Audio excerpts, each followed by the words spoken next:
علیکم ورحمۃ اللہ وبرکاتہ۔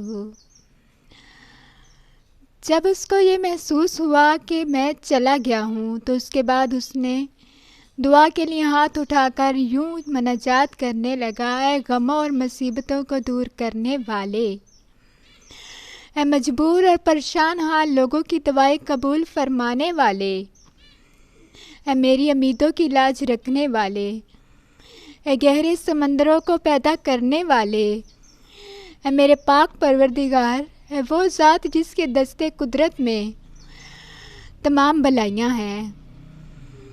میں تیری رضا چاہتا ہوں، تیری ناراضگی سے پناہ چاہتا ہوں۔ تو اپنے عفو و کرم کے صدقے مجھے عذاب سے محفوظ رکھ اور مجھے اپنی ناراضگی سے بچا۔ اے میرے پاک پروردگار، میں کما حقہ، میں تیری تعریف بیان نہیں کر سکتا۔ تو ایسا ہی ہے جیسے تو نے اپنی تعریف خود بیان فرمائی ہے۔ میرے رحیم و کریم پروردگار، تو میری امیدوں کی لاج رکھ لے، تو میری دعاؤں کو قبول کر لے۔ بے شک میں تجھ سے تیری رحمت کا طلبگار ہوں، مجھے یقین ہے تو میری دعا کو رد نہیں کرے گا۔ میں صرف تجھ ہی سے دعا کرتا ہوں۔ اے اللہ، موت سے پہلے مجھے اپنی رضا کا مسردہ سنا دے اور مجھے اپنے عفو و کرم کی ایک جھلک دکھا دے۔ فرماتے ہیں کہ اس کی یہ رکھتے انگیز مناجات سن کر میں لوٹ آیا۔ پھر رات کو نیند آئی تو دل کی آنکھیں کھل گئیں اور خواب میں مدینے والے مصطفیٰ صلی اللہ تعالیٰ علیہ وسلم کی زیارت ہوئی۔ آپ صلی اللہ تعالیٰ علیہ وسلم نے ارشاد فرمایا: اے مالک بن دینار، تو لوگوں کو اللہ کی رحمت اور اس کے عفو و کرم سے مایوس مت کر۔ یقیناً اللہ محمد بن ہرون کے احوال سے باخبر ہے۔ اس نے اس کی دعا قبول فرما کر اس کی لغزشوں اور خطاؤں کو معاف فرما دیا ہے۔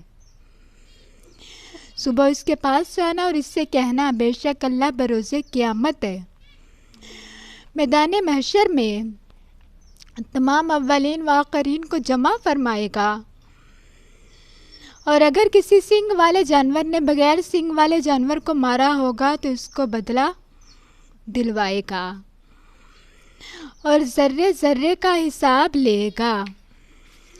اور اللہ فرماتا ہے: مجھے اپنی عزت و جلال کی قسم، میں ذرے ذرے کا حساب لوں گا، اور اگر کسی نے ذرہ بھی ظلم کیا ہوگا تو مظلوم کو ظالم سے اس کا حق دلواؤں گا۔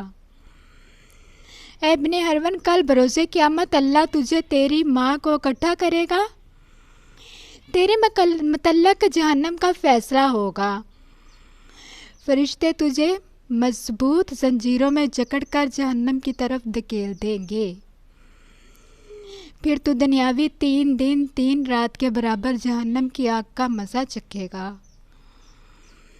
کیونکہ اللہ فرماتا ہے: میرے ذمہ کرم پر ہے کہ میرا جو بندہ بھی ناحق کسی جان کو قتل کرے گا یا شراب پیے گا تو میں اس سے جہنم کی آگ کا مزہ ضرور چکھاؤں گا،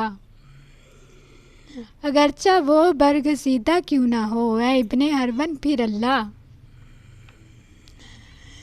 تیری ماں کے دل میں تیرے لیے رحم ڈالے گا اور اس کے دل میں یہ بات ڈال دے گا کہ وہ اللہ سے یہ سوال کرے کہ اللہ میرے بیٹے کو بخش دے، اے اللہ میرے بیٹے کو بخش دے۔ پھر اللہ تجھے تیری والدہ کے حوالے کر دے گا اور وہ تیرا ہاتھ پکڑ کر تجھے جنت میں لے جائے گی۔ فرماتے ہیں صبح ہوئی تو فوراً میں حضرت ابن ہرون کے پاس گیا اور جا کر اسے یہ سارا واقعہ سنایا کہ پیارے آقا صلی اللہ تعالیٰ علیہ وسلم نے مجھے خواب میں کیا کیا فرمایا ہے۔ جیسے اس نے پورا خواب سنا تو باخدا خواب سن کر وہ جھوم اٹھا اور اس کی روح اس طرح اس کے تن سے جدا ہو گئی جیسا کہ پتھر کو جب پانی میں ڈال دیا جائے تو وہ آسانی سے ڈوب جاتا ہے۔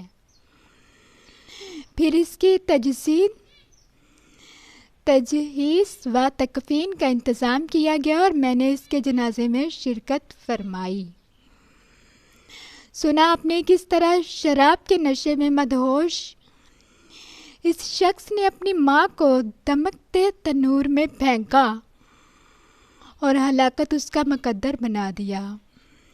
شراب پینے کے بعد آدمی مدہوشی کے عالم میں بعض اوقات ایسا کوئی کام کر بیٹھتا ہے کہ ساری زندگی وہ پچھتاوے سے ہاتھ ملتا رہتا ہے، اور کیونکہ شراب جو ہے نا، شراب نوشی ایک ایسی بیماری ہے جس کی کوکھ سے مزید برائیاں جنم لیتی ہیں۔